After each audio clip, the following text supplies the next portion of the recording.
The Fed's beige book came out today, and while it's almost laughable how poor the Fed is at reading the current market, much less estimating the future, I thought I'd use the report as a springboard to give you my analysis of where markets are headed and how that is likely to impact Tesla, Tesla's stock, and the broader markets. Now, listen, I don't pretend to be any better than the 400 PhDs in economics that work at the Fed, but I was right in 2023 about no recession, and they were miserably wrong. And then in 2024, they seem to have been more right than me because they said that we would either have a soft landing or possibly avoid any kind of negative GDP at all in 2024. And I thought that we started a recession in June. And that recession may or may not still be going on. Now, the beige book is going to indicate that things are a little soft right now. So, but listen, in my defense, listen, I got to have at least a little defense here.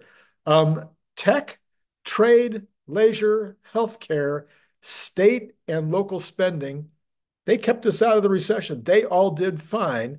And I don't think I was expecting quite as much of that to be so strong that it would solve for the fact that housing, durables, transportation, manufacturing, and small business are all in the dumps and have been for years, quite frankly, not just last year, but now for 2 to 3 years, depending on which one of those you're talking about.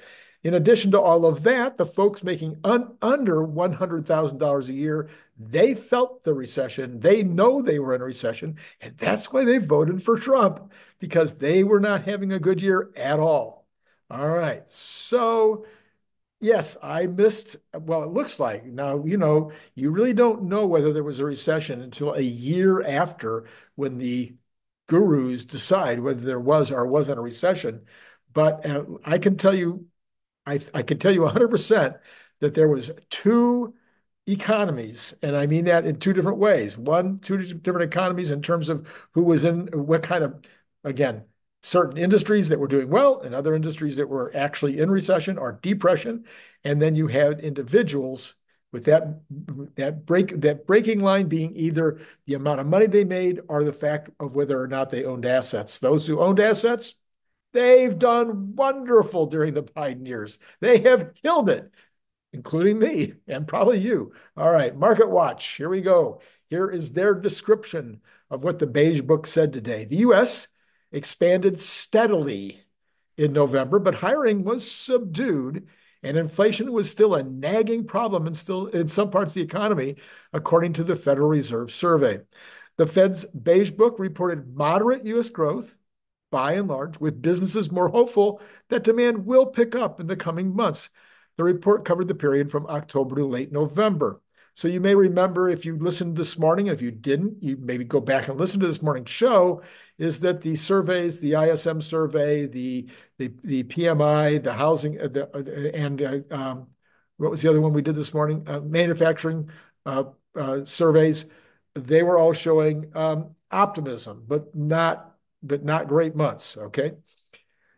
Now, services did well, and they continue to do well. That's the part of the economy that's doing well. Fed Chair Jerome Powell offered a more upbeat assessment, saying the economy, he spoke today. He said the economy is in very good shape at this point. That's what he said. All right. That's what he's been saying for a while.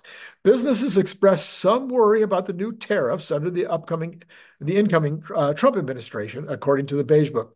Consumers had also become a little bit more resistant to price rises, according to companies, forcing them to swallow some of the increase in their own costs at the expense of lower profits. Companies didn't add many jobs in November, the Beige Book said, and layoffs stayed very low. Hiring activity was subdued as worker turnover remained low and few firms increased their headcount. Wage growth also slowed, the Fed said, and was likely to be a big source of inflation. I'm sorry, let me say that again, was unlikely to be a big source of inflation. While overall material prices rose only modestly, the Fed noted, businesses did report greater difficulty passing their costs on to the customers when they had price increases on what they had to pay, they're not able to pass it along. I think most of those cost increases, though, are coming from their labor and coming from their rent and things of that nature. Some businesses were also worried that the new tariffs, Still, companies were generally optimistic. Business contracts, contact, business contracts, business contacts expressed optimism that demand will rise in coming months. Okay, that's what the Fed Beige book had to say. Here's my analysis of 2025. Let's start with durables. Durables, including durables, which includes auto, housing, will all break out of their slumps, and that will help to power a very good year because so much of those three industries are small business driven, then the small business sector will also boom. As more and more actual product needs to be moved around as opposed to just services, then transportation will finally get out of its 3-year slump, and a lot of freight is moved by small business owners. So it's going to be a virtuous circle there. Lots of advantages from those industries that have been so depressed finally getting going again. And actually, it's going to help regional banks as well because the regional banks commonly are the ones who are banking these people. With tech, healthcare, travel and leisure in no apparent danger of seeing any drop in their sales, they look like they're still going to be doing fine because so much of that has to, the healthcare and travel and leisure has to do with people my age and maybe your age, and we're doing fine. So we're going to keep traveling and we're still going to be having illnesses and have to get better. And tech will also be benefiting probably from a lot of folks wanting to get that new AI stuff. And also companies have been holding back on putting in, new automation and whatnot. This will probably start to increase this year as people become more optimistic. All that makes sense. Cars, I think I forget to mention, I mentioned auto up there a minute ago, but auto is also depressed, has been depressed for years, and it should also see a pickup, especially as interest rates come down. That's what's going to help durables and housing as well. All right. Here are some other headwinds and tailwinds. First of all, immigration. Okay, some folks are going to go home. We don't know how effective yet the Trump administration will be in getting folks to go home. But first of all, they're going to try to get rid of the incorrigibles, the really bad folks, and that's not going to hurt the economy at all. That's going to help the economy. But then they're going to start digging into some folks that might have real jobs in the economy, and that could create some shortages in labor. Now, the question will be, how will the Trump administration address that? If they start to see shortages in certain categories, will they increase? Congress might have to get involved too, but will they be able to increase legal immigration for those specific jobs if we start to see those shortages developing? That's going to be a good one to watch and see what happens. Now, if they don't and jobs get scarce, it could hamper their efforts to slow down the illegal immigration because, man, when there's jobs, that information gets down there and people start getting very clever at how they get across the border. The other thing it'll do is, of course, as the jobs get scarce, then that's going to create increased demand, and labor will increase the cost of labor, and we could be getting into that inflationary spiral again. Well, speaking of inflation, service industry wages are continuing to be a problem, going up almost 5% still, even including the numbers this morning. By itself, this one metric wouldn't be enough to drive up inflation more than the current 2 to 3% because we're not seeing it happen in other places, but some of these other factors could begin to play a part in the coming year. Energy costs, I don't think will be one of them. I think energy costs will be under the opposite pressure this year. We've got a president who says he's going to drill, baby drill. He's going to frack, baby frack.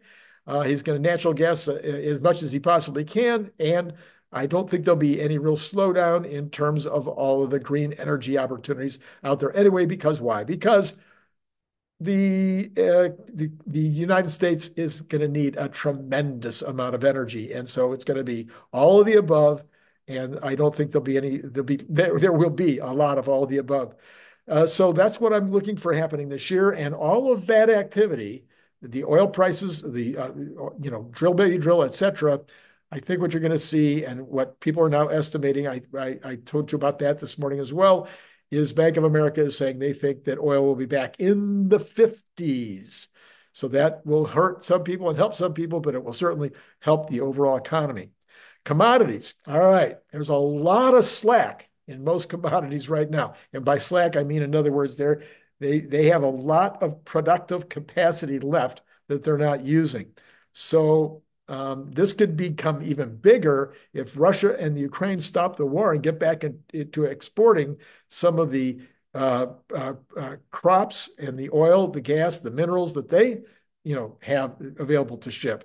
China badly needs this commodity business right now in the things that they do, and they do a ton of commodity business. So I think that there's a lot of slack available in that production before we would have to worry about commodity prices going up very much.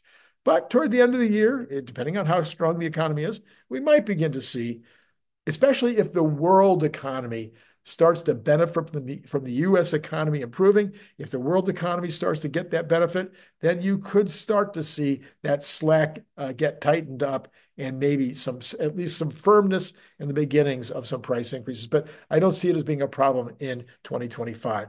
Productivity. I have been expecting a big jump in productivity, but the bloated payrolls never got cut. The CEOs were too worried about finding the replacements for those people. They were still stinging from what happened during COVID and after. So as things start ramping up, however, I think these companies, a lot of companies, are going to wait to hire. They're going to start to test the production limits with their current staffing. And as they do that, that's going to help productivity. At some point, that productivity will start showing up. I'm saying we'll start to see it in 2025. Now, the other thing people have been talking about is AI making this massive contribution to productivity. If you listened earlier today, Jeff Lutz said, I've talked to others. I think Nick also felt that we may not be there yet. We're waiting for these agents, not for the AI itself, not for the LLMs, but for the agents to start impacting. Robotaxis, if that starts mid next year, it's going to be a year and a half before that really starts to be hitting the economy. Optimus, they're not going to even start shipping until 2026. So it's going to be 2028 before we're really going to see Optimus. So I don't know. I keep hoping for this productivity surge, just by fact of these factories, of course, being maybe over 80% finally, as opposed to around 77%. That will also impact the productivity numbers. So the GDP numbers could be pretty cool this year. All right, government. We will not see a massive amount of new spending by the U.S. government for sure in 2025. And will be interesting to see how many of the state and local governments take a cue from Elon and Vivek. Maybe they will also be looking for ways to cut, like Idaho just did. With any luck, federal government spending will start to contract by Q3. Pass the popcorn. I can't wait to watch. But that, will take a while before that will really impact the economy. So the real impact will probably be 2026 in terms of seeing that potentially slow down the economy a little bit. Although if those people that are replaced, if those people that have to find new jobs in a productive world, that could actually add to productivity, because as government employees, they are not really contributing to goods and services. What we would really like to see, what we should see, is a return to the pattern of 2018 during the third years of the Trump administration, when the working class was having very strong real income gains from better wages, from longer hours, and from overtime. If we begin to see that, if these folks are making more money, that is going to have continued to, get this ratchet going, and that'll, put money back into the economy, and those folks will be enthusiastic and optimistic again. That's the hope anyway. Housing prices will keep going up. Shortages will continue even as these immigrant populations subside. Even if a lot of them go home, the regular housing, now rents could go down a little bit. There's already little evidence of that. But maybe in 2026 or 2027, there will be enough new housing built because of lower mortgages. Maybe we'll start to see prices leveling off, maybe even come down a little bit, but it's going to take a while. And for those homes right now where people have 3 and 4% mortgages, they're not going to move out until mortgages get down to like 4%. And maybe not even then, because Granny wants to die. We're in place. Poppy too. Well, anyway, Tesla will do very well in 2025, no matter what. It's not really going to be depending on the economy. As you know, if you listen to my show, I'm talking about FSD, unsupervised, and robotaxi will eat up every possible car, every possible truck that Tesla can make in 2025. Elon's prediction that they'll only sell 2.3 million vehicles, I think, is a total sandbag, but maybe he based that on if robotaxi and FSD unsupervised didn't happen. I think that might be a realistic number if, in fact, there was no robotaxi. But if we get robotaxi, then it's off to the races. Then you add the additional revenues and sales from the entire new line of vehicles, from the energy storage. Energy storage is going to double or more in profit. And then robotaxis revenue will start right immediately, immediately when it starts. I mean, in other words, it doesn't take long for that number to be a big number. I'm expecting Tesla to be at $700 a share by year end. That number has been my number for a very long time. I want to say at least 4 months, 5 months. And I'm sticking to it. But that is a minimum number by the end of next year. If robotaxi happens and the rollout is good, we could be at 1,000 or more. And if the Optimus reveal happens before the end of the year, who knows what will happen to the price of Tesla stock? Well, right now, the overall stock market, in my opinion, is way out past the end of its skis as it breaks record after record after record every day. It's just going up and hits more records. Q4 earnings are not going to be as good as people may think. It's going to be a little bit of a soft quarter, I think. And so in January, when those are reported, people are going to be like, ugh. But what's going to happen is I think you're going to have very good quality guidance. And that guidance will keep the markets going because markets are forward looking. And if the guidance from the major companies is good, people begin to see, like for instance, these other industries, auto, housing, et cetera, are optimistic and going in the right direction. I think markets will continue to do just fine. Well, and the best part about my almost perfect scenario for 2025 is that it should get even better in 2026. How about that? All right, listen. Earlier today, I did a show with Jeff Lutz. You're going to want to go see that one. Now, the last time I looked, it was getting massive numbers of views. So maybe you've already watched it. But if you didn't, go ahead and take a look at that one. We talked a lot about robotaxi and what it needs to finish the deal. Is it already ready to go? Could it go out? Could it roll out tomorrow if it had to? If Tesla was up against it financially, could they just go ahead and roll out robotaxi tomorrow? We didn't ask the question that way, but we asked that question.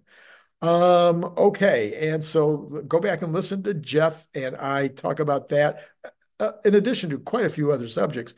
And then what else do I want to talk about? Okay, I want to talk about the fact, all right, it's Christmas. And I know you've already heard me talk about the Cybertruck Bottle Opener a million times, but it's time to place your order. Okay, now maybe Cybertruck Bottle Opener isn't your cup of tea, but maybe you've got people in your world who are, CEOs, own their own company. Maybe they're chief financial officers, they're managers. They're very high up, they're C-suite people, or maybe they're in a small company and they don't even call it the C-suite, but they're major managers and they are always looking for self-help books and books to really get them going, get them up in the morning. Maybe you're that person and you're always looking for that next self-help book to stimulate you into even better achievements. Well, that would be the Elon Musk method, okay? The Elon Musk method is as fresh as it was written. Even though it was written, a number of years ago, it's evergreen. It's going to be the same 10 years from now. It's still going to be a way to get motivated to learn how Elon Musk, what is it about this guy? Well, there's 16 things. Actually, there's 20 now, but 16 of them are in the book. There's 16 things that I noted at the time that were true for my life, that were true for Elon's life, that Elon does like 100 times better than I do. And then, you could learn from Elon, or your friend could learn. So those books are available for sale. Now, if you want to buy them on Amazon, you can do that. If you want to buy them from me, oh, and then there's the Elon Musk mission. Maybe you've got somebody that's just learning about Elon Musk for the first time. Maybe you're just learning about Elon Musk for the first time. Maybe you're just learning about Tesla for the first time, and you'd like to really dig in and quickly get the entire picture. Well, that both of those books are available in audio. They're available on Kindle. They're available as softbacks, maybe hardback. I can't remember one of them. So maybe might be hardback. Anyway, they're all available. Now, if you'd like to gift these to these kind of folks, and then there's also the issue of this over Cybertruck bottle opener over here. Well, you can buy any of them on Amazon. All right. If you want to buy them from me, and if you buy the books from me and I ship them to you for you to give out as a gift or to use yourself, I will personally autograph them, with a little note to the person that you're sending the gift to.